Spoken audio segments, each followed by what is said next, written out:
So I'd be remiss if I didn't start at what happened last year during March and April when the pandemic first hit.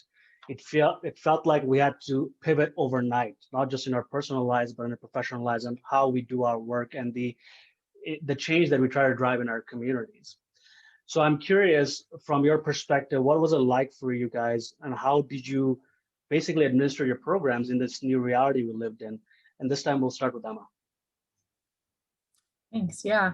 I mean, it felt like some of the changes happened overnight. And so we had to definitely respond quickly.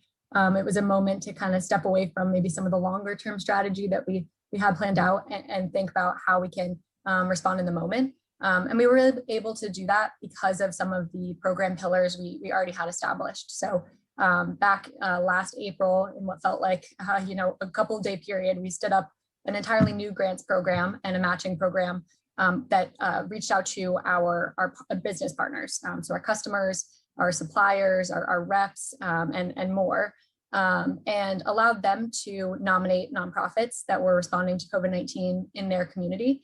And at the same time, we set up a new or extended our matching program internally for employees to a 2-to-1 match for donations to COVID-19 related response efforts. And previously, that programming had really been reserved for water related efforts or our global nonprofit partners. So that was kind of a new expansion and pivot. And these changes definitely allowed us to respond in a more targeted way. We had relief efforts through the grants program across 19 countries.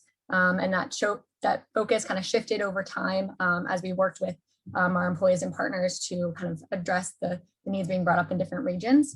We worked with over 60 partners overall too, which was really incredible. And throughout that, we've grown our relationships with these partners, and we now have all these shared programs going on around the world that we can see the impact of.